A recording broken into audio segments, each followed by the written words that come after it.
In studio is Lieutenant Steve Hauck, UPD, and from the Mohawk Valley Latino Association, Tony Colon. Gentlemen, good morning. Good morning to you. Good morning. So, tell me what, Ferguson, what has been going on, and there was certainly more activity there yesterday. Yeah. What has been going on there has hit home here just a little bit in terms of it's allowed us to kind of look around and say, are we the diverse police department that we should be? Is that the case for you? Yeah, I think everybody should do that if they're not already. You see these larger scaled incidents occur across the country, and you always look and say, could we be doing something better? And it's always been important for us to be diverse. And I had a conversation with somebody yesterday about this, and for us, it's not about hiring someone that's Latino or black or a woman because of that. It's hiring the best people for the job. Mm-hmm. And there are plenty of people out there that are women or black or Latino. They could do the job as well as anybody else can. And we want to bring those people to the first step, which is taking the test. And if they don't take the test, they can't get hired. Right. That's that's the way we work. We're civil service based, so you got to take the test first. I asked you last week when we talked, what are the numbers? What is the breakdown for UPD? I actually did look this up. I did my homework though, okay, so I knew you'd be happy. Would, so. It's right now we have 8 black officers, 6 Bosnian, 12 females, and 6 Latinos. Okay. And force, what's the force? It's been changing a little bit lately, but we're around 155, 160 in there right now. And Tony, what are your thoughts on that? I mean, well, first of all, thank you for having me here, and certainly a pleasure to joining the lieutenant here. The bottom line is that I also believe it's on the community that it's not just their responsibility. We, as members of the Latino community, and certainly others that are certainly a part of the change that's going on in this community. As you know, the numbers are dramatically changing. I think it's also on us to be able to make sure that we get our kids, our youth, ready for these tests. As I was mentioning, Lieutenant, as we were waiting in the green room, that one of the things historically within law enforcement and public safety in general is the fact that there's always family members that are there to lead the way for you as you're deciding what your career will be. Mm-hmm. And what I think it behooves us then to step in and be that for these members of our community that may not have that available to them as the first wave that we're looking for. Well, I think what an interesting number would be, and I'm not sure I should have given you this question before, what a real interesting statistic would be is how many minorities have applied. And really that's what you're saying. I mean, that's have to apply. And also on the police force, how many people are cops today that their dad or their grandfather was a police officer? I'm assuming that number is there. There's a number that exists there. Yeah, Tony asked that question to me and my brother. I followed my brother, and I think that's typical in every profession. Yeah, your dad's a plumber, your dad's a carpenter. You see it growing up. That's all you know, and that's what you decide to do. You get a love for it, and police works the same way. Sure. So what do we have to do? How do we get those minorities to apply for well, this position? in this case, getting on shows like this to certainly, but I also believe we have to get in the trenches. There's a lot of minority-owned businesses here today with information that's been distributed.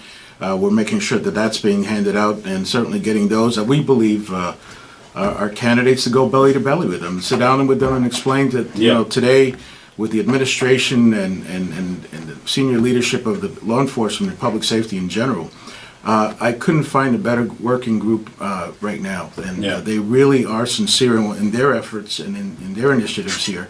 Now it's on us. It's us to be able to go out and find those candidates and then start the process with them. And in many cases, some of these individuals have criminal history. That's one of the things that we discussed quite a bit last night at the City Council meeting. That was the open forum that was held by the chief and the mayor.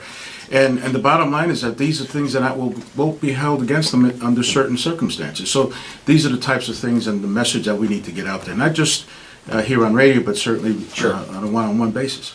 Yeah, when we look at what went on in Ferguson, a lot of that was an us versus them. When there isn't a representation of, for instance, blacks on the police force, it does create that us versus them. I think what you guys have done in the having how many Bosnian members? 7 or 8? 6. 6 on the police force. That's pretty big because they're policing in their neighborhood. I assume.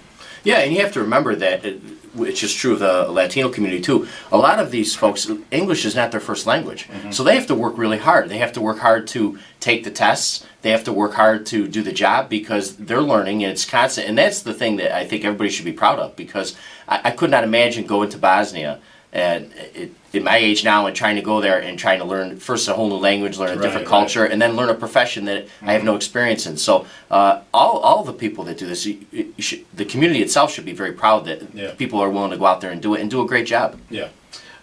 So what steps will you take at this point? I mean, you just gotta. You feel it's a family issue. It's certainly one of the things that we have done in helping get the word out is go out and amongst the community and certainly speak to them. In fact, I was talking to a family yesterday, specifically 2 individuals within the family that are bilingual that I think would be great candidates for this.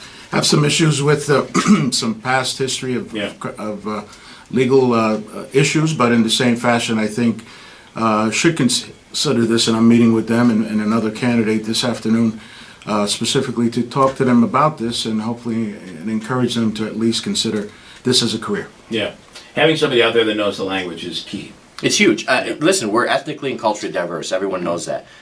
So it's important that you have your police, all government really, whether it be fire or government themselves, politicians, they should be reflective of your community. Yeah. So if we're walking around and we've got nobody that in the community that speaks Bosnian that's an officer, nobody that speaks Spanish, when we need them, you don't have them there. So it's important that everybody is diverse. And I think it's important to note, I mean, some will say, well, these people they're in America, they should learn to speak English. We all heard it, right? The fact is, though, that they don't right now. So you need to be able to have communication. I would assume that just becomes, otherwise you can't manage the situation. Well, one of the things that's going on right now, in fact, I'm sure you guys are very familiar with the United County Vision 2020 and their initiatives. I'm chairing the Committee on Access and Opportunity, and one of the big things we're working on is ESL. And the fact is that there's a lot of that going on, but we need to do a better job of making sure that the word's getting out, that those individuals that are interested in taking part of our community, that they must be a part of this, but we also have to be ready for the need. I don't know if we're ready for that completely. Okay. All right, gentlemen. So I see the sign there as I drive by. How long to... You have to sign up by September 30th, so the end of the month. Yeah. Test is November 15th. Okay. All right. Okay, I'm sure there's details on your website. Absolutely. All of that. Okay, nice job. Thank you, Tony Colon. Lieutenant Steve Hauck, we appreciate it. By the way, definition of the word homicide. Homicide is the death at the hands of another, as opposed to murder, which is a criminal charge for killing someone else. So homicide can be caused a lot of different ways. It's essentially the death at the hands of another. Versus manslaughter? No. Murder and manslaughter are criminal charges. Homicide is, say, versus, say, suicide or natural death, say, of some medical condition. Because up to this point, Oscar Pistorius, the Blade Runner guy, has now been found not guilty of all murder charges. He still faces smaller charges, including homicide. So I wanted a little definition of homicide. Yeah, well, homicide is probably different meaning here than say it is in Australia. But for here, it's very broad based. It's death at the hands of another. So that's what it means here. Okay, gentlemen, thank you so much.